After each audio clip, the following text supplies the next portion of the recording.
보면은 이 갈대아 우르라고 하는 이곳에 아브라함이 살다가 하나님께서 그를 택하심으로 말미암아 그가 메소포타미아 북쪽 지역인 하란에 머물렀다가 그리고 시리아를 통하여서 이제 이스라엘에 들어왔는데, 사실은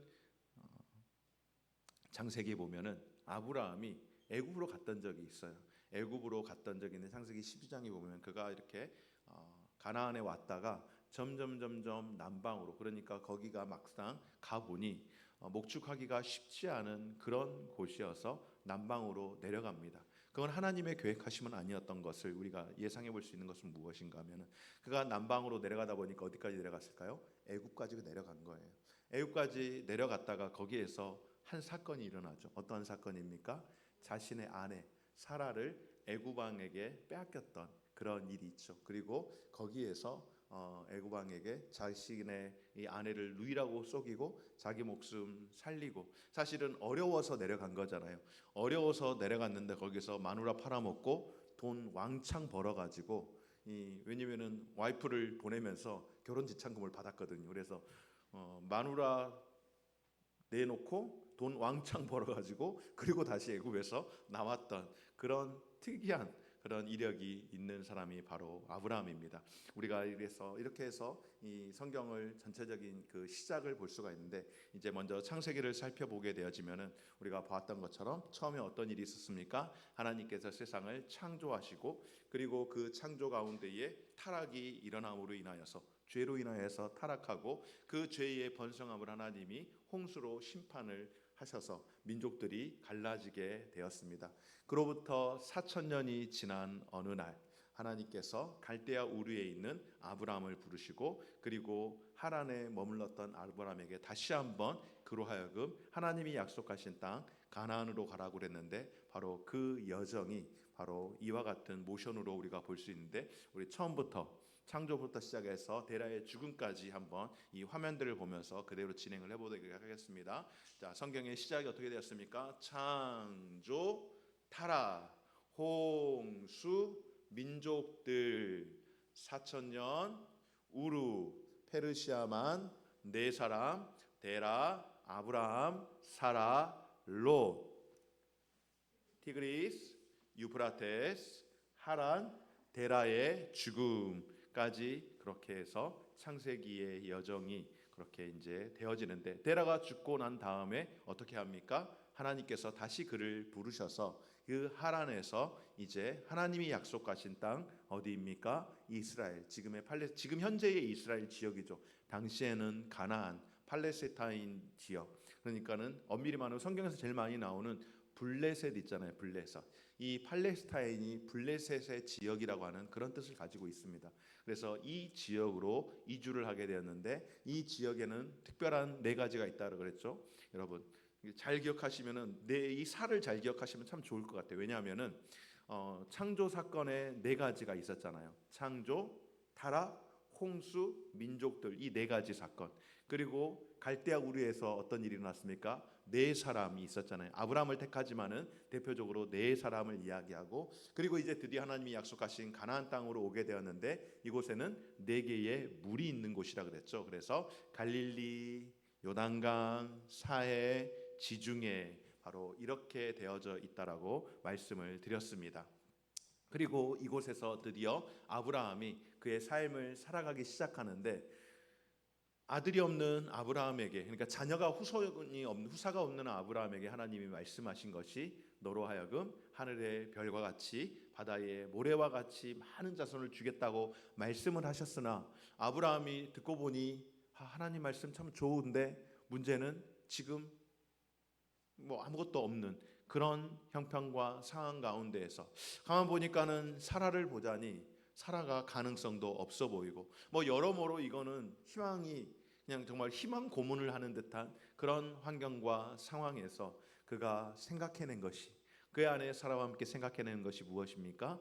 그의 사라의 몸종이었던 하갈을 통하여서 후사를 생산하면 되겠구나라고 해서, 하나님이 약속하지 않은 자녀가 되었으니 그것이 곧 불행의 씨앗이 되었는데 그가 누구라고요? 바로 이스마엘이고, 그리고 그로부터 13년이 지난 이후에 하나님이 약속한 약속의 아들 이삭이 태어났고, 이삭 이후에 에서와 야곱과 요셉이 태어났는데, 이 요셉이 애굽으로 끌려갔다가 그쪽으로 팔려간 거죠. 그렇게 끌려갔다가 그곳에서 이제 7년의 대환란, 7년의 대풍년을 맞이하면서 환란 가운데에 야곱의 70명의 그 가족들이 유대인으로 가게 되는 그런 애굽으로 가게 되는 일이 있어서, 애굽으로 갔던 요셉 가닥의 유대인, 그러니까 야곱의 모든 70명의 가족들이 애굽으로 다시 이주하게 되는 그 과정이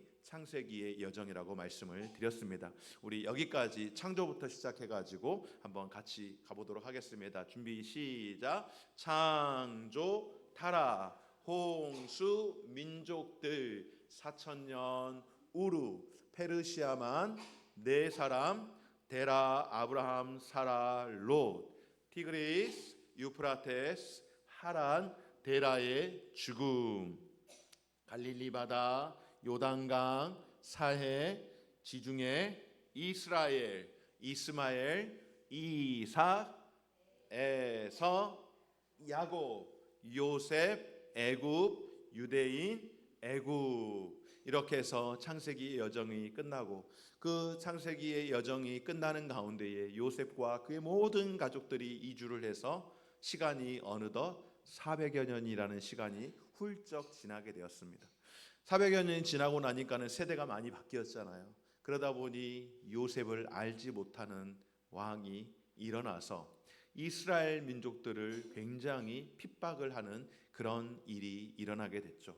사실은 엄밀히 말하면은 요셉에 대해서 알지 못한, 그러니까 요셉이라는 사람을 직접 보지 못했기 때문에 알지 못할 수는 있지만은, 그러나 요셉에 대한 이야기는 분명 들었을 건데, 그럼에도 불구하고 알지 못할 뿐만 아니라 요셉을 비롯한 그 모든 이스라엘 후손들을 어마어마하게 핍박을 하는데, 이것은 무엇일까요? 바로 하나님의 섭리와 그 주권 가운데에 하나님께서 세우시는 그 하나님 나라라고 하는 그 이스라엘 민족들의 그 번성함을 누가 보지 못하고 있는 겁니까? 누가 반대하고 있는 겁니까? 영적으로 볼 때에 사단의 권세가 그것들을 막기 위해서 이스라엘을 끊임없이 바로를 통하여서 핍박하게 될 때에, 그때의 백성들이 하나님 앞에 기도합니다. 그랬더니 하나님이 어떻게 하셨다고 오늘 제가 설교 시간에 잠깐 언급했지만은, 하나님께서 그 백성들의 신음소리를 듣고 그 백성들의 고통을 아실 뿐만 아니라, 그리고 그 백성들을 바라보시면서 한 사람을 세웠는데, 그가 누구예요? 바로 모세라고 하는 한 사람을 세우게 되었습니다. 바로 이 모세를 통하여서 400년 동안 종살이하던 그 애굽에서의 생활을 이제 벗어나기 위해 모세가 바로 앞에 서게 되었습니다. 바로 앞에 선 모세가 무엇이라고 이야기하죠? 내 백성을 보내라라고 선포하지만은, 바로가 그 하나님의 선포를 하나님의 말씀으로 듣지 않고 거절을 하게 되어지고, 그 일로 인하여서 애굽 전역에 그런 큰 재앙이 찾아오게 되어지는데, 무려 10가지의 재앙을 통하여서 결국 바로의 아들인 이 세자가, 바로의 아들이 죽을 뿐만 아니라 바로의 아들을 비롯한 애굽에 있는 전역에 있는 모든 장자들, 심지어는 가축들까지도 다 죽어나가는 것을 보면서 드디어 바로가 항복을 하고 이스라엘 민족들을 출애굽하도록 그렇게 허락함으로써 이스라엘 백성들이 출애굽을 하게 되어지는 것이죠. 바로 이 출애굽하는 과정 가운데에 이스라엘 외에 애굽에 있는 모든 사람들, 장자들이 다 죽어가는 그런 환경 가운데에서 유일하게 이스라엘 민족들만 그 해를 입지 않게 되었는데, 바로 그것이 유월절 사건이라고 우리에게 말씀을 합니다. 우리 여기서부터 한번 보도록 하겠습니다. 애굽으로 간 후에 몇 년이 지났습니까? 400년이 지났죠. 자, 400년 속박, 모세 내 백성을 보내라. 안 돼. 열재앙 유월절을 통하여서 이스라엘 백성들이 이제 출애굽을 하게 되어지고, 그리고 홍해 바다를 하나님께서 불게 하신 이 바람을 통하여 마른 땅으로 그들이 걸어갈 뿐만 아니라 가장 먼저 첫 번째 도착한 바로 시내 광야의 시내산에서 십계명인 두 돌판을 받고, 그리고 우리가 조금 있으면 갈 성막, 이 성막을 받게 되어집니다. 이 성막을 통하여서 바로 하나님께서 내가 너희들과 함께 하겠다라고 하셨던 그 약속의 말씀, 내가 너희들과 함께 할 것이며 이곳이 나를 만나는 곳이라고 하는 그 그림을 보여주는 곳이 바로 성막인데, 이 출애굽기는 바로 십계명의 두 돌판과 함께 이 성막을 보여주심으로 하나님을 어떻게 만나는지, 어디에 가야 우리가 하나님을 만날 수 있는지를 보여주셨던 말씀이 이 성막이고, 레위기로 넘어가서 이 성막에서 일을 하는 사람들을 세웠죠. 그 일을 하는 사람들을 세웠는데 그 일을 하던 사람들이 누구입니까? 바로 레위인과 제사장들이 하나님을 어떻게 섬기는지 하나님이 주시는 그 방식대로 그들이 섬기는데, 이 사람들이 섬길 때에 하나님께서 우리에게 특별히 두 가지를 보여주신 것이 있는데, 그것이 바로 오제사 7절기를 통하여서 하나님께 나아가는 방법과 하나님과 동행하는 삶이 어떠한 삶인지를 우리에게 보여주셨다라고 하는 것, 바로 여기까지가 레위기의 시간인데, 우리가 출애굽기와 레위기를 한번 이어서 같이 한번 보도록 하겠습니다.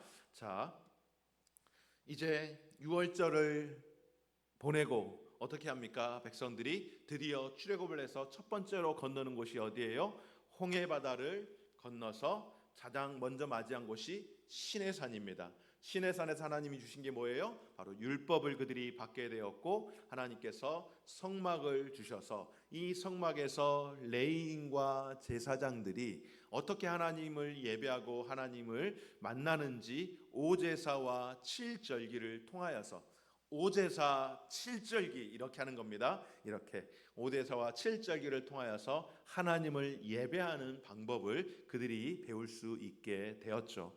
그렇게 해서 이제 민수기로 넘어가는데, 여러분 민수기는 어떤 거라고요? 바로 민수기는 수를 센다라고 했을 때에 이스라엘 백성들, 출애굽한 이스라엘 백성들을 수를 세는데, 이 이스라엘 백성들의 수를 세어보니 남자만 대략 60만 550명이 되었는데, 이 많은 사람들이 하나님의 이제 말씀을 받아서 가게 되어지는데, 가장 먼저 만난 곳이 어디인가? 바로 가데스 바데아라는 곳에서, 그곳에서 이제 모세가 12명의 정탐꾼을 보내게 되어지고, 그 12명의 정탐꾼들이 실제로 가나안 지역을 가서 보니 그곳이 어떠한 곳입니까? 정말로 너무나도 풍성한 물이 있고 또한 풍성한 열매가 있는 그런 곳, 그야말로 하나님이 약속하신 약속의 땅이라는 확신을 얻게 되었는데, 눈에 하나 딱 걸리는 게 있는 거예요.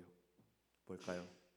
그곳의 백성들을 보니, 우리가 그들 앞에 서 보니 메뚜기 같은 그런 볼품없는 사람이라는 생각을 하고, 아무리 하나님이 좋은 곳에다가 아무리 하나님이 좋은 것을 주신다고 한들 우리는 그곳에 가면 그들에게 밟혀 죽을 것이라고, 그렇게 10명이 보고를 하고 나머지 딱 두 사람, 갈렙과 여호수아가 그렇지 않습니다. 하나님이 주신 것이라면 우리가 반드시 이것을 우리가 승리할 수 있습니다라고 했지만은, 오히려 이 일로 인하여서 여호수아와 갈렙 외에 그 보고를 들었던 이스라엘의 모든 백성들이 하나님을 원망하고 낙심을 하고 불평하다가 결국 이 곳에서 어떤 일이 일어납니까? 무려 40년이라고 하는 시간을 하나님의 말씀, 하나님의 약속을 믿지 못하고 불신했던 이 일로 인하여서 40년 동안 광야에서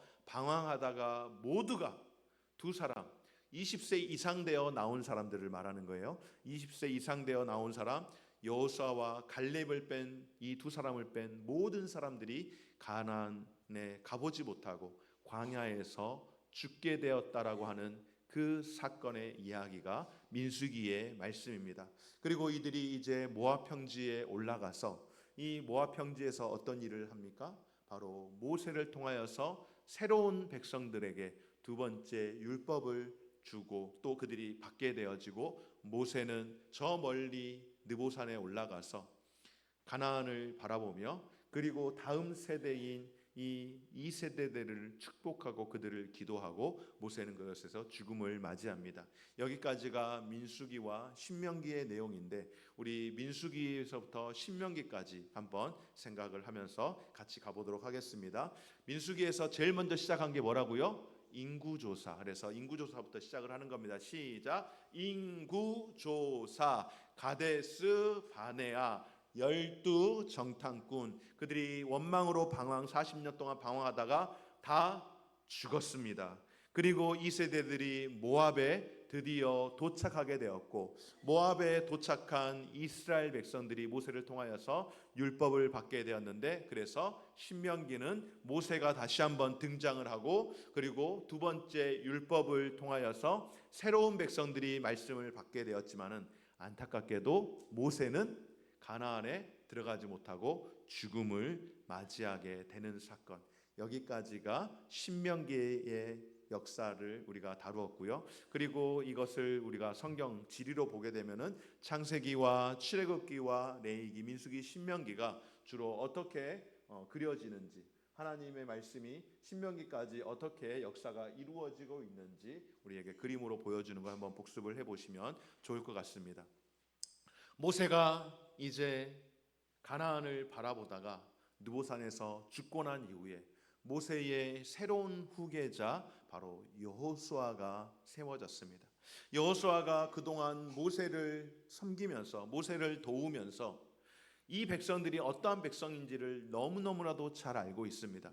틈만 나면은 원망하고 돌던지던 그 백성, 그 백성들 앞에서 모세도 감당하기가 쉽지 않았는데 자신이 감당한다라고 하는 것은 그야말로 어불성설, 어떻게 내가 이것을 하나, 하나님의 이 위대한 사역을 내가 어떻게 감당하나는 그런 두려움이 그에게 찾아왔을 때에 하나님께서 가장 먼저 하셨던 말씀 한번 따라서 하실까요? 두려워 말라, 두려워 말라, 내가 너와 함께함이라. 이 율법책을 내 입에서 떠나게 하지 말라. 아멘. 딱 이거 세 가지. 두려워하지 말라, 내가 너와 함께함이라, 이 율법책을 내 입에서 떼게 하지 말라. 내가 너와 함께하겠다라고 여호수아를 하나님께서 권면하시고 그를 붙들어 주심으로 말미암아 드디어 여호수아가 어떻게 합니까? 하나님의 약속의 말씀 붙들고 요단강을 넘어가는데, 이 요단강도 그냥 가는 것이 아니죠. 평상시에는 우리 윤 장로님이 이스라엘 가봤을 때에 요단강 가보니까는 진짜 별것도 없더라고. 물도 하나도 없고 그냥 쫄쫄쫄 새는 거라고. 맞아요. 정말로 그런 곳이에요. 그냥 비가 오지 않을 때는 그냥 다 말라 있는 그런 곳인데, 그런데 그런 요단강이 어떻게 되어진다고요? 우기가 되어지면은 넘실넘실 넘쳐대서 도저히 사람이 갈 수 없는 그런 곳이지만은 그곳에 누가 먼저 가신다고요? 하나님께서 법궤를 맨 제사장들과 함께 먼저 가시고 그 많은 백성들이 다 지나가기까지 임마누엘 하나님이 되셔서 백성들이 다 지나가는 시간까지 그 자리를 지켜주시고, 그리고 백성들과 함께 요단강을 완벽하게 건널 수 있도록 하셨다라고 하는 사건. 그리고 그 요단강을 건넌 이후에 길갈에서 기념비를 세우고 하나님께서 이 일을 행하셨다라고 그 후손들에게 가르치도록 하시고, 그리고 이제 첫 번째 전투를 하기에 앞서서 어떤 사건이 일어나는가? 하나님께서 그 백성들에게 할례를 행하도록 말씀을 하십니다. 여러분, 전쟁을 앞두고 있는 백성들에게 할례를 행하게 하시는 것은요, 이거는 그야말로 무모한 일입니다. 그럼에도 불구하고 하나님이 그들에게 할례를 행하게 하신 것은 무엇이었을까요? 바로 할례라고 하는 이 특징, 바로 하나님의 백성이라고 하는 어떤 신분에 대한 이 확인을 시켜주는 것인데, 광야에 나온 출애굽 2세대들은 할례를 행하지 못했습니다. 그리고 할례를 행했던 1세대들은 다 죽고 없는 거예요. 하나님과의 관계가 끊어져 버렸지만은, 그러나 이 요단강 도하 사건을 계기로 인하여서 다시 한번 하나님께서 이들은 내 백성이라는 것을 확인시키며 할례를 행하게 하시고, 그리고 그 할례를 통하여서 전쟁을 앞둔 이 이스라엘 백성들, 그들의 삶은 자신들의 어떤 능력으로 살아가는 삶이 아니라 지금까지도 그렇게 살아왔지만은 앞으로도 더더욱 하나님이 함께하는 그런 삶이 될 것이라는 것을 보여주는 그런 어떤 극단적인 모습이 바로 할례의 사건이라고 할 수 있습니다. 바로 이 할례가 마쳐진 이후에 첫 번째 전투가 어떤 전투입니까? 바로 여리고성 전투를 통하여서 이 여리고성을 정복하는 일이 있었죠. 이렇게 여리고성 전투를 시작하여서 무려 7년이라고 하는 그 시간 동안 가나안 전쟁을 하고 가나안 정복을 하는데, 요단강을 건너서 가나안을 정복할 때에 전략을 나름대로 짜야 되는데 최고의 전략을 짠 겁니다. 마치 우리나라 인천 상륙 작전을 통하여서 인천을 점령하고 서울을 수복했던 연합군들과 같이, 마치 그런 식으로 가나안의 가장 중심 부부를 침략해 가지고 힘을 양쪽으로 나누어 버려서 남쪽과 북쪽으로 그렇게 땅을 조금씩 다 점령해 나가는데, 그렇게 점령한 그 결과 31번의 전쟁을 통하여서 딱 한 번 아이성에서 실패하고 30번의 승리를 통하여서 여호수아가 이 가나안을 드디어 정복하고 지파별로 땅을 분배하는 이 과정까지가 여호수아의 과정이라고 할 수가 있겠죠. 이걸 우리가 한번 또 모션으로 한번 보면은, 자, 어떻습니까? 민수기 신명기에서 모세가 죽고 난 이후에 새로운 리더십 누가 세워졌습니까? 바로 여호수아가 세워졌죠. 여호수아가 세워졌고, 여호수아가 백성들과 함께 어디를 넘어가는 거예요? 요단강을 넘어가서 요단강에서 여리고를 정복하는 그 일로 인하여서 이제 전쟁이 시작되었는데, 7년이라는 그 전쟁을 통하여서 어떤 일을 합니까? 바로 가나안을 있는 그 땅을 가운데를 중부를 점령하여서 12지파별로 나누었는데, 여기까지의 모션을 한번 해보도록 하겠습니다. 우리 여호수아부터 한번 시작을 해볼까요? 준비 시작. 여호수아 요단강 여리고 분할 정복 남북 분할 정착 12지파, 이렇게 해서 여호수아까지. 여호수아의 사건이 조금 깁니다. 그렇죠? 처음에 여호수아가 임명되고 난 다음에 요단강을 건넙니다. 그리고 첫 번째 성인 여리고를 정복하고, 그리고 이제 그 중앙을 찔러서 분할하고 정복하고, 남쪽부터 먼저 정복, 그 다음에 북쪽을 정복하고 다시 분할해서 이제 정착을 할 때에 12지파로 나누어 보니 여호수아가 끝나게 되었는데, 여호수아가 이렇게 있는 동안에는 하나님 참 잘 섬겼어요. 그로부터 또 시간이 훌쩍 지났는데, 시간상으로는 대략 350년 정도 지났지만은 우리는 그것을 400년 정도라고 그렇게 예상을 하고, 이 400년의 시간 가운데에 여호수아가 떠나고 난 다음에 새로운 세대가 되었는데 바로 사사 시대가 되었습니다. 이 사사라고 하는 사람은 두 가지 역할을 감당하는 것이죠. 재판을 하고, 주로 사사들이 또 전쟁을 하고, 또 때로는 사사들은 말씀을 전하는 그런 선지자 역할들도 했는데, 주로 이 사사 시대의 특징은 무엇이라고 말씀을 드렸습니까? 바로 이 5개의 사이클로 끊임없이 반복하는 이런 일이 있었는데, 이 사사 시대의 불행함의 특징은 무엇인가? 이스라엘 백성들이 여호수아에게 우리가 반드시 당신과 같이 하나님을 섬기겠습니다라고 약속했으나, 여호수아가 죽고 여호수아를 알던 모든 사람들이 죽은 이후에 이 시대가 어두워지면서 각기 자기가 원하는 대로, 각기 자기가 생각하는 대로 살던 시대가 되었는데, 처음에는 어때요? 죄로 인하여서 이들이 굉장히 많이 고생을 합니다. 죄를 지으니까는 고생을 하게 되죠. 그래서 정복을 당하게 되어지는데, 정복을 당하고 몸이 피곤하고 힘드니까는 어떻게 해요? 하나님께 기도하는 겁니다. 그때 하나님 앞에 기도하면 하나님께서 반드시 그때마다 사사들을 보내주셔서 구원을 해주시니, 그들 가운데에 평화가 찾아오니, 끊임없이 계속해서 신앙생활이라고 하는 것은 계속해서 멈추지 않고 가야 하는데, 편해지니까 침묵하다 보니까 게을러지다 보니까 죄를 또 짓게 되어지는, 이게 계속해서 반복해서 지내는 세월이 무려 350년의 그런 세월이 되었다라고 말씀을 드렸습니다. 그런데 이 사사 시대 가운데에, 이 사사 시대를 보면은 어제부터 여기가 계속 안 되던데 왜 잘 안 되지?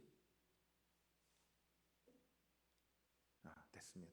이 사사시대가 보면은 이 사사시대에 총 12명의 사사가 있지만은 이 12명의 사사들을 다 기억할 수 없어도 우리가 그래도 한두 사람 정도는 기억을 하면 좋겠는데 최소한 세 사람은 기억해야 되잖아요.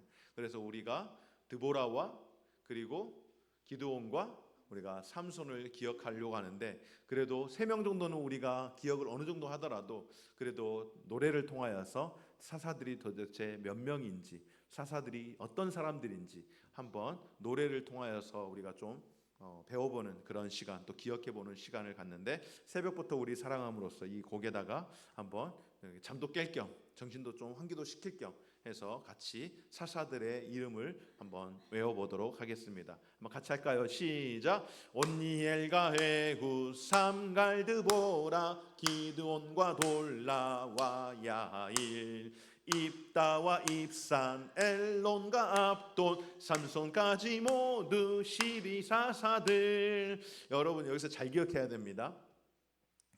전에 한번 우리나라 이름 같으면 안 헷갈리는데 외국 이름이다 보니까는 이걸 꼭 헷갈리는 분이 있어요. 자, 온니엘, 에훗, 삼갈, 드보라, 기드온, 그 다음에 돌라와일까요? 돌라일까요? 돌라입니다. 어떤 사람들은 돌라와로 알더라고요. 돌라와가 아니고 돌라입니다. 돌라. 돌라, 야일, 입다, 입산, 엘론, 압돈, 삼손, 이렇게 해서 12사사들입니다. 다시 한번 하겠습니다. 시작. 온니엘과 에훗 삼갈 드보라 기드온과 돌라와 야일 입다와 입산 엘론과 압돈 삼손까지 모두 12사사들. 아멘. 이 12명의 사사들 가운데에 우리가 눈여겨볼 만한 사사 셋을 한번 생각을 해보려고 하는데요. 그 중에 첫 번째가 바로 드보라라고 하는 사사입니다. 여러분, 여인들은 당시에 수로도 치지 않았던 그런 시대 가운데에 여인이 사사가 되었다라고 하는 것, 여러분 시대가 얼마나 악했으면, 그리고 얼마나 쓸 사람이 없었으면은 드보라가 사사가 되었을까요? 드보라는 꿀벌이라고 하는 그런 의미를 가지고 있는 사람인데, 드보라가 사사로 있던 그 시절에 미디안과 전쟁이 일어나게 됩니다. 미디안과 전쟁이 일어날 때에 바락이라고 하는 군대 장관이 있지만은, 그래서 바락을 통하여서 이제 미디안과 싸우게 하지만은 바락이 못 가요, 못 가, 안 가요, 안 가요, 혼자는 절대 못 가요 라고 이야기했다가 그가 받아야 될 모든 영광은 엉뚱한 야엘이라고 하는 아주 연약한 여인을 통하여서 그 영광이 다 거둬지게 되었는데, 바로 이 드보라가 이스라엘의 사사 가운데에 우리가 눈여겨볼 만한 사사가 되어지고, 여러분 제가 성경 퀴즈를 낸다고 한다면은 성경 퀴즈를 내면서 이스라엘의 사사가 총 12명이 있었습니다. 12명의 사사 가운데에 3명을 적으시오라고 하면은 누구 적으면 돼요? 드보라를 기억을 하시면 됩니다. 바로 드보라는 여인이었지만 하나님께서 그 시대 가운데에 여인일지라도 연약한 자일지라도 하나님이 쓰시면은 하나님의 귀한 일꾼으로 세움을 받게 되는 줄 믿습니다. 그리고 또 한 명의 사사를 소개하면은 이 사람은 바로 기드온이라고 하는 사람인데요. 이 사람 역시 그냥 촌부였습니다. 평범하게 농사를 짓던 그런 사람인데 하나님께서 그에게 사사로 이제 사용하시겠다고 그를 부르실 때에 됐습니다 하나님, 제가 무슨 사사입니까? 그냥 저는 지금 살던 대로 제가 알아서 잘 살 터니 너무 그렇게 신경 쓰지 마세요. 너무너무 우리를 힘들게 하지 마세요 라고 그렇게 이야기를 하죠. 그러나 하나님께서 끊임없이 사사로 그를 부르실 때에 그가 도저히 마음에 내키진 않지만 하나님이 자기를 부르신다고 하니, 하나님 그러면 저를 사사로 부르신다라고 하는 증거를 보여달라고 할 때에 그가 먼저 물어보죠. 하나님께서 이거다라고 보여주신 것이 아니고 그가 하나님께 요구하는 겁니다. 어떤 요구를? 하나님 그러면 내일 아침이 되면은 이슬이 온 땅의 지면을 덮을 터인데 이 많은 이슬들이 제가 깔아놓은 양털에는 없게 하시고 그리고 주변 지면에만 이슬이 많게 해주십시오 라고 그렇게 기도했더니 하나님이 응답하셨어요. 하나님이 막상 응답하니까 순종을 해야 되겠는데 여전히 용기가 나지 않습니다. 그래서 하나님 이번에 한 번만 더 할게요. 반대로 해주세요. 양털에만 모든 이슬이 맺히게 하시고 지면은 다 깨끗하게 마르게 해주세요. 그렇게 기도했더니 하나님께서 역시나 그렇게 기도를 들어주셨어요. 그리고 실제로 기드온이 그 일을 계기로 하나님 앞에서 사사로서 부름을 받고 미디안이라고 하는 그 대군을 300명밖에 되지 않은 그 적은 용사를 데리고 전쟁 가운데서 승리를 하게 되었는데, 이 전쟁에서 사용되어졌던 무기가 뭐라고요? 횃불과 항아리와 나팔. 이 나팔은 무엇을 이야기하는 겁니까? 하나님의 소리를, 하나님의 말씀을 끊임없이 우리가 외쳐서 우리가 늘 깨어서 살아가야 하는 삶이라고 말씀을 드렸습니다. 그리고 이 횃불은 무엇입니까? 바로 기드온의 칼이여라고 할 때에 여호와의 횃불을 그렇게 올려들 때에 그 가운데 하나님이 역사하신 것처럼 하나님께서는 우리에게 불과 같이 우리를 지켜주실 뿐만 아니라 예수 그리스도가 그 빛이 되셔서 우리를 지키시고, 지금은 바로 그 횃불의 영적인 어떤 의미를 가지면은 성령의 불이 우리를 지켜주심으로 말미암아 우리가 주님과 함께 동행하는 삶을 살아가며, 이 항아리에 무엇을 담아야 될까요? 바로 하나님의 말씀을 담아야 하고 우리의 기도를 늘 담아서 올려드리는 삶을 살아야 한다라고 말씀을 드렸습니다. 그리고 또한 특징적인 사사 한 사람을 소개하면은 그는 바로 삼손이죠.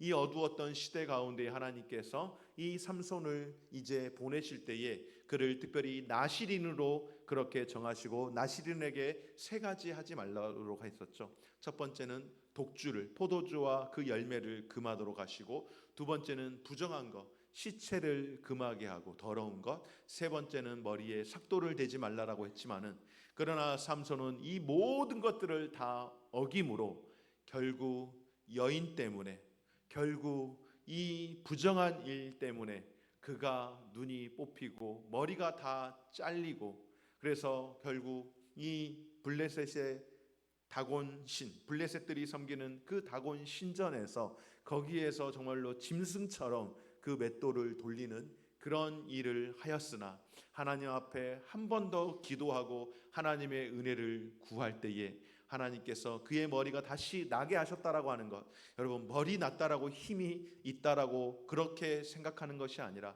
그 머리가 다시 났다라고 하는 것은 하나님의 신이 떠나버려서 그를 결국 비참하게 만들었지만, 그가 다시 구하고 기도할 때에 하나님의 신이 그와 함께함으로 말미암아 그가 살아생전에 했던 그 어떤 일보다 더 큰 일을 행하게 되었다라고 하는 12번째 사사가 바로 삼손이라고 하는 이 사람입니다. 바로 이 사사시대의 특징을 한마디로 이야기하면 어떻다고요? 바로 이 사사시대는 각기 자기의 소견에 옳은 대로 행하던 그런 시대였다라고 말씀을 드렸죠. 그런데 이런 시대 가운데에 어떤 사람이 있었습니까? 오직 룻은 어떠한 사람인가? 바로 이런 시대 가운데에 시대의 등불과 같은 그런 삶을 살았던 사람이었습니다. 우리 여기까지 사사 한번 같이 복습을 해보도록 하겠습니다. 자, 한번 사사는 이렇게 재판하는 거라 그랬죠. 자, 준비 시작. 사사 400년, 드보라, 기드온, 삼손, 각기 자기의 소견에 옳은 대로 행하였더라. 오직 룻과 오직 룻과. 여기까지가 사사기의 여정이라고 말씀을 드렸습니다. 지리적으로 여호수아를 한번 살펴보시면은 가운데를 중심으로 해서 남과 북으로 12지파를 나누게 되었고, 사사기 룻기를 보게 되면은 약속의 땅에서 백성들이 살지만은 이 백성들이 약속을 잊어버리고 삶을 살아간 거예요. 그래서 이 약속을 잊어버리고 사니까 끊임없이 반복된 어려움을 겪게 되어서 이 시대가 정말로 어둡고 각기 자기의 소견에 옳은 대로 살던, 하나님 떠나서 없이 살던 그런 어두웠던 시대 가운데에 한 줄기의 빛과 같은 이가 있었으니 바로 그것이 룻이라고 하는 여인을 통하여서 하나님께서 우리에게 특별한 은혜를 주셨습니다. 그래서 여호수아는 정복과 정착이라고 하는 핵심 단어가 있고요. 사사기는 악순환이라고 하는 핵심 단어를 우리가 기억하면 좋겠고요. 룻은 러브스토리, 바로 보아스와 룻의 러브스토리지만 그것이 곧 하나님과 우리와의 그 관계 가운데에 다시금 회복하게 하시는 하나님의 특별한 섭리라는 것을 우리에게 소개를 하고 있습니다. 오늘 이 시간에는 역사서를 볼 터인데 범위는 굉장히 넓습니다. 사무엘 상하, 열왕기 상하, 역대 상하까지 보게 되어지는데 여러분 어떻다고요? 각기 자기의 옳은 대로 행하였던 그런 시대 가운데에 오직 누구? 오직 룻과 그리고 또 한 사람이 누구일까요? 바로 오직 룻과 사무엘 외에는 이 사무엘이라고 하는 사람을 소개를 하면은 바로 오직 룻과 사무엘 이 두 사람이 시대를 밝히는 등불과 같은 역할을 하게 되었는데 이 사무엘은 어떠한 사람인가? 이스라엘의 사실상 사사가 마지막 사사가 아까 좀 전에 제가 누구라 그랬습니까? 삼손이라 그랬었죠. 삼손이 마지막 사사인데 마지막 사사라고 이야기하는 건 사사기를 거기서 끝내기 때문에 그렇습니다. 그리고 이제 사무엘상으로 넘어가는데 사무엘상으로 넘어오게 되면은 사무엘이 등장하는데 사실 사무엘도 사사의 역할을 감당을 했습니다. 그러면서 이스라엘의 마지막 사사 역할을 감당하면서 동시에 선지자로서 하나님이 그를 부르셨어요. 그래서 사무엘은 이스라엘의 마지막 사사이면서 공식적으로는 삼손에서 끝나지만은 그 역할면에 있어서 이스라엘의 마지막 사사. 여러분 삼손에서 시대가 끝나버리면 어떻게 될까요? 성경이 어두워지는 거예요. 소망이 없어지는 거예요. 그런데 사사기에서 삼손으로 하나님이 끝내지 아니하시고 그 시대 가운데에서도 하나님이 빛과 같은 존재들을 세우셨는데 그가 바로 룻이고 그가 바로 사무엘이라는 것을 통하여서 이 사무엘이 마지막 사사의 역할을 감당하면서 동시에 최초의 선지자 역할을 감당하며 하나님의 그 구속사의 구원의 역사를 계속해서 이루어 가도록 하신 것, 바로 그래서 마지막 사사라고 다시 한번 소개를 하는 겁니다. 그래서 사무엘은 제사장으로서 선지자로서 그리고 사사로서의 역할을 감당하는데 우리가 잘 아는 것처럼 사무엘이 어떤 사람입니까? 사무엘은 그의 어머니 한나의 눈물로서 태어났던 사람인 거죠. 사무엘은 그의 어머니의 서원대로 태어나서 엘리 제사장의 집에 가서 그곳에 보내져서 그곳에서 이제 사사로서 그리고 선지자로서 제사장으로서의 역할을 감당을 하게 되어지는데 이 어두웠던 시대 가운데 한 줄기 빛과 같이 탁월했던 지도자가 사무엘인데 이 사무엘이 참 잘했는데 하나 못한 게 있어요. 신앙의 세대 계승을 못했어요. 자녀들이 아버지가 선지자 하나님이 특별히 불러서 하시는 것이지만은 제사장의 역할을 하고 있었기 때문에 사사의 역할을 하고 있었기 때문에 그의 아들들이 그의 아버지의 뒤를 이어서 사사와 제사장의 역할을 감당을 해야 했지만은 이 자식들이 제대로 일을 하지 못합니다. 그래서 그랬던 것인지는 알 수 없으나 물론 그런 이야기가 성경에 실제로 좀 나옵니다. 외적인 어떤 원인으로 나오는데 사사 시대를 마치고 사무엘 시대로 돌아와서 이 사무엘 때에 이스라엘 백성들이 요구하는 게 있습니다. 무엇입니까? 바로 우리에게도 왕을 세워달라고 끊임없이 요구를 하죠. 그때 사무엘이 너무너무 가슴 아파서 하나님 어떻게 합니까? 백성들이 이제 나를 버리고 내 말을 듣지 않습니다고 낙담할 때 하나님께서 너를 버린 것이 아니라 백성들이 나를 버린 것이라고 그렇게 이야기를 하며 하나님께서 백성들의 원대로 왕을 허락해 주겠다라고 하면서 너희들이 왕을 세우면은 너희들이 얼마나 많이 힘들 것인지에 대해서 누차 소개하고 이야기하지만은 한 번 이제 정신이 온전히 옆으로 빠져버린 이 백성들이 끊임없이 왕을 세워달라고 함으로 인하여서 결국 이제 왕정 제도가 세워지는데 이 사무엘이 2명의 왕을 세우고 2명의 왕을 세우기 위해서 2명의 사람에게 기름 붓는 그런 일들을 함으로써 이제 이스라엘이 이 왕정 시대로 돌입을 하게 되어지는데요. 이 왕정 시대에 이스라엘의 초기 왕정 시대는 어땠는가? 바로 통일 왕국으로서 120년의 그 역사가 있었습니다. 이스라엘의 왕정이 시작이 되어졌는데 이스라엘의 전체 지파가 몇 지파입니까, 여러분? 12지파이죠. 12지파 모든 사람들이 다 힘을 합쳐서 우리는 왕이 필요해요 라고 그렇게 이야기함으로 12지파가 하나의 공동체로 뭉치게 되었습니다.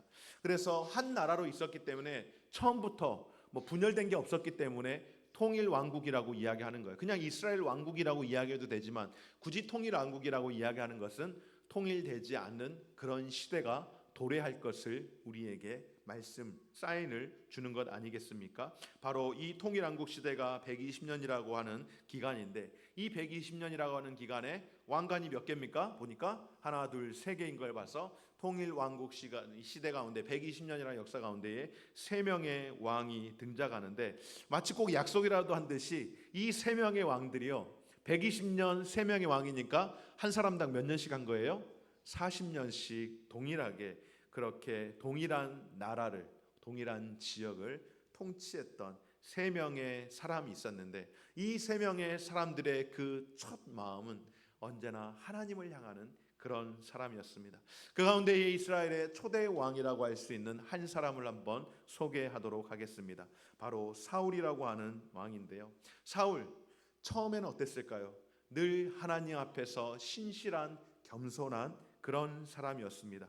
그가 얼마나 겸손한 사람이었는지, 그가 얼마나 또 때로는 연약한 사람이었는지를 이야기하면은 그를 왕으로 세우기 위해서 백성들로 하여금 미스바 광장으로 다 모이도록 합니다. 그리고 그곳에서 왕을 세우려고 할 때에 사울이 자신을 왕으로 세운다라고 하는 그 이야기를 듣고서 내가 무슨 왕이야? 감히 어찌 내가 왕이 될 수 있어? 라고 생각하면서 그는 짐바구니 밑에 숨어가지고 아우 나는 이스라엘의 왕이 될 사람이 아니라고 나보다 훨씬 더 좋은 사람들이 많이 있을 테니 그런 사람들을 세우라고 그렇게 이야기를 할 만큼 처음에는 자기 스스로 그러니까 소위 말해서 자기 자신 자기 염치를 아는 그런 사람이 사울이었습니다. 그런데 이 사울이 왕이 되고 난 이후에 하나님 앞에 크게 잘못을 하죠. 대표적으로 두 가지를 들 수가 있는데 먼저 그가 왕이 되어서 블레셋과 전쟁을 하는데 초기에는 정말로 그가 잘했습니다. 그런데 어느 날 블레셋과 전쟁을 할 때에 전쟁을 나가기에 앞서서 선지자를 통하여서 먼저 하나님 앞에 제사를 드리고 예배를 드리고 전쟁에 나가야 하는데 이 전쟁에 나가야 하는데 사무엘 선지자가 기다리라고 했습니다. 일주일 뒤에 갈 거니까는 기다리라고 하는데 백성들은 빨리 전쟁에 나가야 한다라고 하고 블레셋 군인들은 계속해서 국경을 침범해 넘어오는 그 일로 인하여서 사울의 마음이 조급해지기 시작하면서 이 전쟁을 제대로 치르지 못할 것 같다라는 그런 생각이 들어서 어떻게 했는가? 사무엘이 일주일을 7일을 기다리라고 하는 그 기다림을 다 기다리지 못하고 결국 자신이 나서서 제사를 드림으로 인하여서 어떤 일이 일어났습니까? 그 일로 인하여서 하나님 앞에 큰 책망을 받게 되어지는 겁니다. 그것이 첫 번째 사건이고 두 번째 사건은 어떠한 사건인가? 하나님께서 아말렉과의 전쟁 가운데서 한 번 더 기회를 사실 주신 거예요. 아말렉과의 전쟁 가운데서 이 아말렉을 반드시 진멸하여라. 왜냐하면 아말렉은 내 백성들이 출애굽하여 나올 때에 뒤에서 가장 악하게 공격했던 자들이니 그들을 아껴보지 말고 다 진멸하라고 그렇게 말씀을 합니다.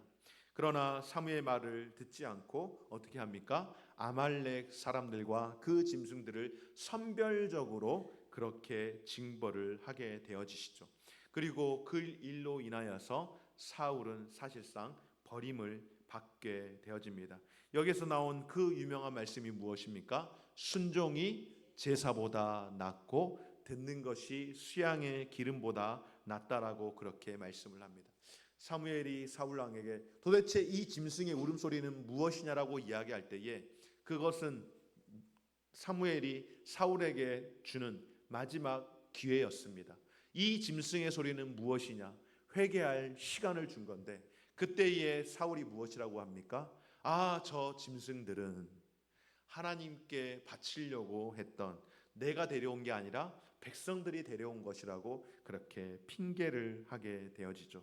그리고 그 일로 인하여서 하나님이 그를 버리게 되어지고, 그는 끝끝내 회개하지 않고 오히려 사무엘에게 이야기하기를, 백성들이 지금 우리를 보고 있으니, 나와 당신을 보고 있으니 당신이 나와 함께 한다라는 것을 보여주시기 위해서 나와 같이 가소서 하고 그렇게 요청을 하는 그런 모습이 우리가 잘 알고 있는 사울의 모습이었습니다. 사울은 외적으로 괜찮은 사람이었습니다. 키도 보통 사람보다 한 척이나 더 큰, 대략 사울도 한 190 정도 되는 그런 사람이었다라고 이야기합니다. 그러니까 굉장히 보기에 괜찮았던 그런 사람, 외적으로는 멋있는 사람이었습니다. 나름대로 하나님을 향한 마음이 있는 듯 하였으나, 그러나 저 그림에 보면은 어떻게 되어 있습니까? 동그랗게 사선되어 있는 것처럼 하나님을 향한 마음이 초창기는 조금 있었지만은, 그러나 하나님에 대한 마음을 버려버렸던 그런 사람, 하나님을 향하여서 무심하였던 사람, 오히려 하나님보다는 백성들의 눈을 더 의식하여서 사무엘에게 나를 좀 챙겨달라고 했던 그런 사람, 정작 싸울 대상인 골리앗과는 한 번 싸우지 못하고 싸움의 대상이 아닌 이스라엘 백성들, 그리고 또한 한 사람 다윗을 늘 쫓아다니는 그런 사람이 바로 사울이었습니다. 결국 사울은 하나님을 향하여서 그 마음을 버려버리고 하나님께는 무심한 그런 사람이 바로 이스라엘의 초대 왕 사울이었고요. 그리고 그 뒤를 이어서 이제 하나님께서 새로운 왕을 세우시기로 작정하셨는데, 누구인가? 바로 하나님께서 새롭게 기름 부으라고 하셨던 사람, 이새의 집에 내가 택한 사람이 있으니 그곳에 가서 한 사람을 세워라라고 그렇게 말씀을 하죠. 그렇게 말씀을 할 때에 사무엘이 이새의 집에 가서 딱 보니까는 어때요? 이새의 집에 왕으로 쓸만한 제목들이 너무나도 많은 거예요. 첫 번째 아들이었던 엘리압을 보는 순간 이 사람이다 생각하고 기름을 부으려고 할 때에 하나님이 아니라고 말씀하시는데, 무려 첫 번째부터 일곱 번째까지 어느 누구도 하나님이 아니라고 하심으로 인하여서 이 집에 없는 건가? 하나님이 분명 있다고 말씀하셨는데 이새에게 다른 아들이 없는가라고 물을 때에 양을 치고 있는 한 사람이 있는데, 그가 누구입니까? 바로 다윗입니다. 다윗이 그렇게 양을 치고 있을 때에 형들을 다 제치고 사무엘이 그를 불러오라고 해서 사무엘이 딱 보니 그의 모습이 어떻습니까? 그의 얼굴이 붉고 용모가 아름다웠다라고 성경에서는 기록을 하고 있는 것이죠. 그리고 보는 즉시 하나님이 바로 그가 내가 원하는 자다라고 하는 감동을 통하여서 다윗에게 기름을 붓고, 그 기름을 부음으로 인하여서 이스라엘의 두 번째 왕이 되었지만은, 거기에서 바로 왕이 된 것은 아니고요. 사실 그 기름 부음 받고 난 이후부터 다윗의 삶은 정말로 고통스러운 그런 삶을 살게 되었습니다. 그리고 다윗이 이제 본격적으로 이스라엘에서 좀 이렇게 그 이름을 올리게 된 그 시기가 언제인가? 바로 골리앗과의 그 전쟁에서. 사실 골리앗과의 전쟁에서 골리앗을하고 맞서 싸우기 간 것이 아니죠. 엄밀히 말하면 그의 아버지가 형들을 위해서 심부름을 보내라고 해서 치즈와 떡덩어리 가지고 갔다가 그곳에서 이스라엘과 하나님을 모욕하는 그 소리를 듣고, 어찌 개와 같은 너희가 여호와 하나님을 그렇게 모독하느냐라고 하면서, 너는 칼과 단창으로 내게 나아오지만은 나는 여호와의 이름으로 내게 나아간다라고 하며, 그가 가지고 있었던 이 물매와 맷돌, 이 돌을 가지고 물맷돌을 돌려서 골리앗을 무너뜨림으로 인하여서 그때의 다윗이 드디어 이스라엘에서 이제 대단한 사람으로 쫙 올라가게 되어지는데, 그 올라감은 동시에 그의 정적들이 어마어마하게 생기게 되는 시간이기도 했습니다. 왜 그랬을까요? 그 일로 인하여서 전쟁에 이기고 난 이후에 이제 다시 고국으로 복귀할 때에 여러 많은 이야기들이 나오는 것처럼, 여러분들 많이 들으셔서 알죠. 사울은 천천히로되 다윗은 만만히로다라고 하는 그런 노래가 흘러나옴으로 인하여서 결국 하나님이 떠나고 나니까 뭐가 들어갔습니까? 악신이 들어간 그 사울에게 타겟이 되어서 늘 죽을 뻔한 그런 삶을 살게 되어집니다. 여러분, 우리가 기억해야 될 게 있습니다. 하나님의 신이 떠나가면 어떨까요? 하나님의 신이 떠나가면은요, 비어 있지 않습니다. 악신이 우리를 늘 간섭합니다. 우리가 어떨 때에 기도하고 은혜 받고 말씀 충만하면은요, 성령 충만해요. 성령 충만한데 항상 성령 충만하면 좋겠지만은 우리가 그렇게 못 살 때가 있습니다. 그렇게 못 살 때에 여러분 어떨까요? 우리가 뭐 예를 들어서 귀신 들려갖고 막 정신이 이상하다 이런 의미를 이야기하는 게 아니고요. 성령께서 우리를 다스려 주지 않으시면은요, 악한 영이 사단이 우리를 계속해서 간섭을 하는 겁니다. 그래서 여러분 우리가 성령 충만을 위해서 기도하는 거예요. 성령 충만하지 않으면 귀신 들렸는가 그런 식으로 이야기하라는 게 아니에요, 여러분. 여러분 성령 충만하면 다 귀신 들린 겁니다. 이렇게 이야기하면 안 돼요. 그러나 분명한 사실은 우리가 성령의 지배를 받지 않으면은요, 악한 영이 우리의 마음을 현혹시킵니다. 아유, 교회 가기 싫은데, 아유, 성경 보기 싫은데, 그거 누가 주는 마음이에요? 성령께서 주시는 마음이 아니잖아요. 그거는 악한 영이 우리의 마음을 자꾸 건드림으로 인하여서, 그래서 늘 우리가 성령 충만함을 위해서 기도해야 하는 것인 줄 믿습니다. 어쨌든 다윗의 이 사건으로 인하여서 사울은 악신이 들렸고, 그리고 점점점 그 삶을 살아가는데, 도표를 한번 이렇게 보게 되어지면은 오늘 시간이 많지 않아서 오늘 여기까지만 하고 좀 마치고 다음 시간에 또 계속해야 되겠네요. 열왕기 오늘 사무엘 하까지만 딱 보고 마치겠는데, 사무엘 이 도표로 여러분 한번 좀 보시면 좋을 것 같은데요. 이 도표가 무엇인가 하면은 사무엘 상하를 그린 도표라고 할 수 있습니다. 자, 사무엘상 1장부터 시작을 해가지고 사무엘이 등장을 하게 되어집니다. 사무엘이 등장을 하게 되어지고요. 여기서 보게 되어지면은 사무엘이 여기서 사무엘상에서 1장에서 쭉 등장하죠. 참고로 사무엘상은 1장에서 31장까지 있습니다. 그리고 사무엘하는 1장에서 24장까지 있는데, 사무엘상은 사무엘과 사울을 중점적으로 다루고 있는 내용의 말씀이라고 볼 수 있습니다. 그리고 사무엘하는 전체적으로 대부분 다 다윗을 다루고 있는 말씀인데, 사실 다윗이 등장하기는 언제부터 등장했는가? 사무엘상 16장에서부터 등장을 하게 됩니다. 그리고 사울은 8장에서부터 등장해서 31장의 길보아 전투에서 그가 전사를 하게 되어지죠. 그래서 이렇게 전체적인 사무엘상하의 흐름을 보게 되어지면은, 사무엘상은 사무엘과 사울의 등장이 주를 이루는 것이고요. 그리고 사무엘하는 다윗을 기록하고 있는 이런 내용인데, 다윗은 사무엘상 16장에서 기름 부음을 받고, 그리고 그때부터 죽어라고 도맹하면서 다녔던 그런 시간들입니다. 그리고 결국 사울은 불행하게 죽게 되어지고, 다윗도 역시 사무엘 하에서 보면은 한 20여 년, 그가 왕으로 기름 부음 받고 나서 한 20여 년은요, 굉장히 나라를 잘 통치하면서 살았습니다. 그런데 어느 한 시점에서 그가 나락으로 떨어지게 되는 그런 일이 있는데, 어떤 시점인가? 바로 그가 밧세바라고 하는 여인을 만나게 되었을 때에, 이 밧세바를 만난 이것이 그의 이 변곡점이 되어지는 것입니다. 무슨 이야기인가 하면은, 그의 나이가 한 50대 중반 정도 되었을 때에 부하들은 다 전쟁터에 나가 있는데 낮잠을 자고 일어났는데 눈에 누가 보이는 거예요? 밧세바라고 하는 사람이 보이는 거예요. 누가 그러더라고요. 이 밧세바라고 하는 이 이름이 아주 그냥 문제라고.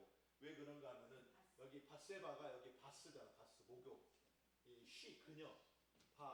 그녀가 목욕하는 걸 보는 바람에, 그래서 다윗이 망했다라고 누가 이렇게 이야기를 하길래, 참 말도 안 되는 이야기지만 말도 잘 만들었네라고 그렇게 해서, 밧세바라는 그 여인을 잊지 말아라, 목욕하던 그 여자를 잊어서는 안 된다라고 그렇게 이제 이야기를 하는데, 뭐 여담입니다만은 중요한 거는 이 일로 인하여서 다윗이 무너지기 시작합니다.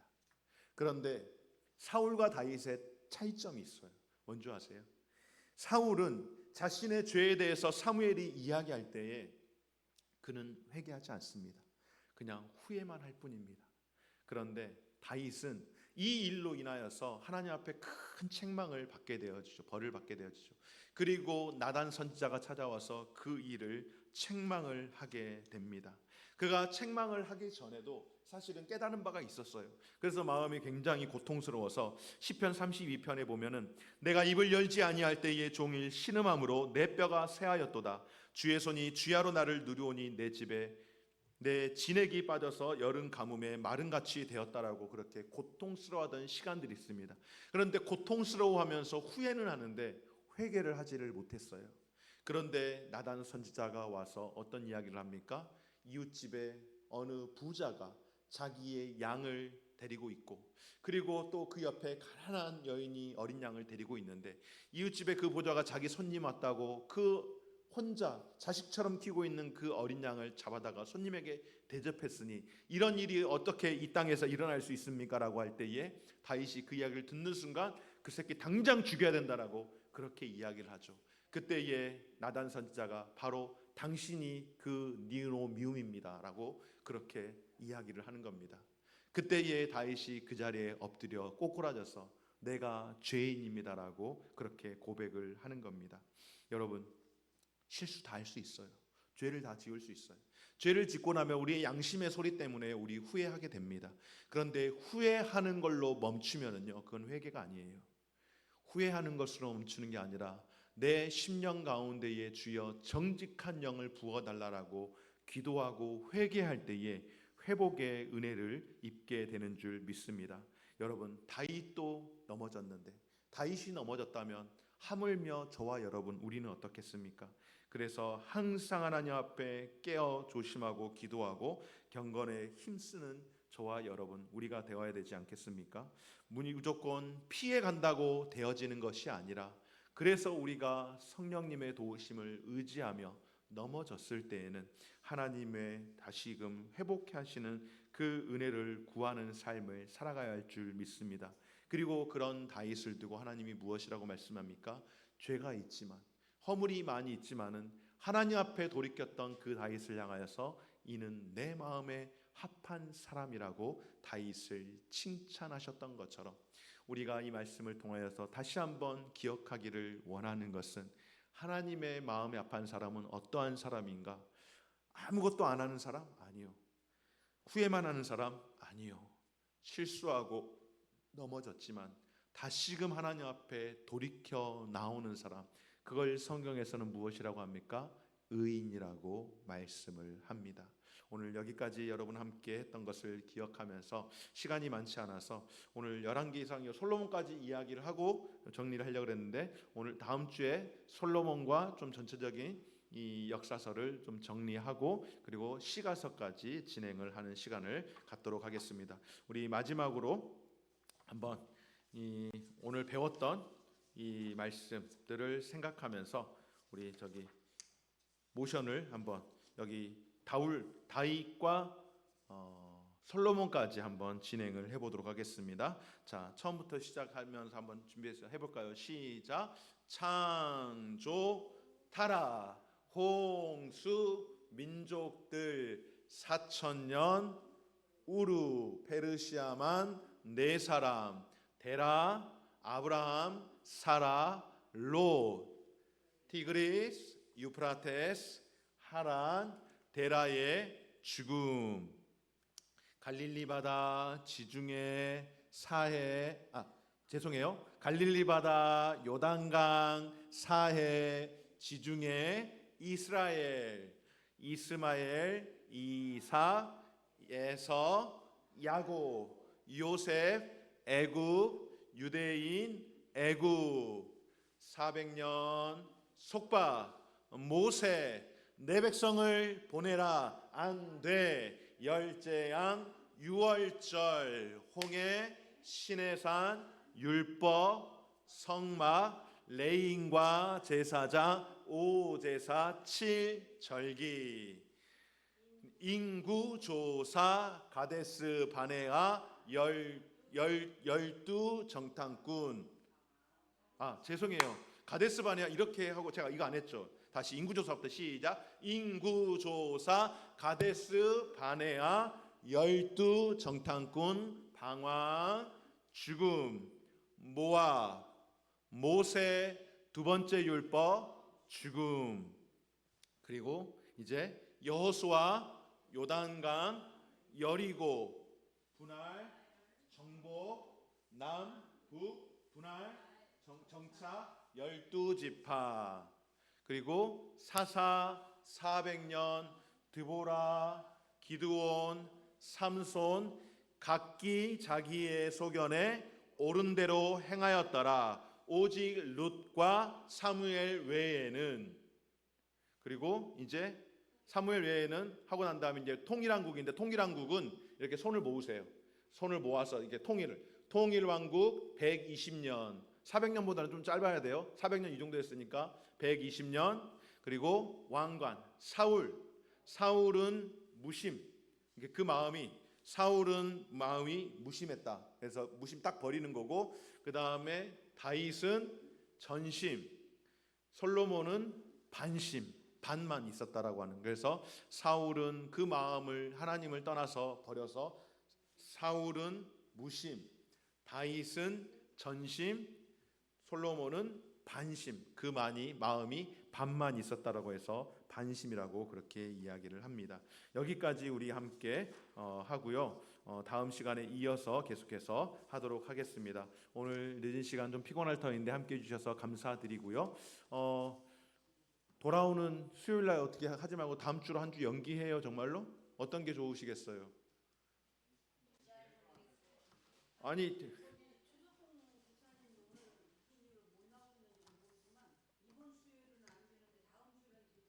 아니 전사님 그렇게 말 헷갈리게 하지 마시고 정확하게 이야기했는데 뭘 자꾸 그렇게 헷갈리게 말씀을 하세요.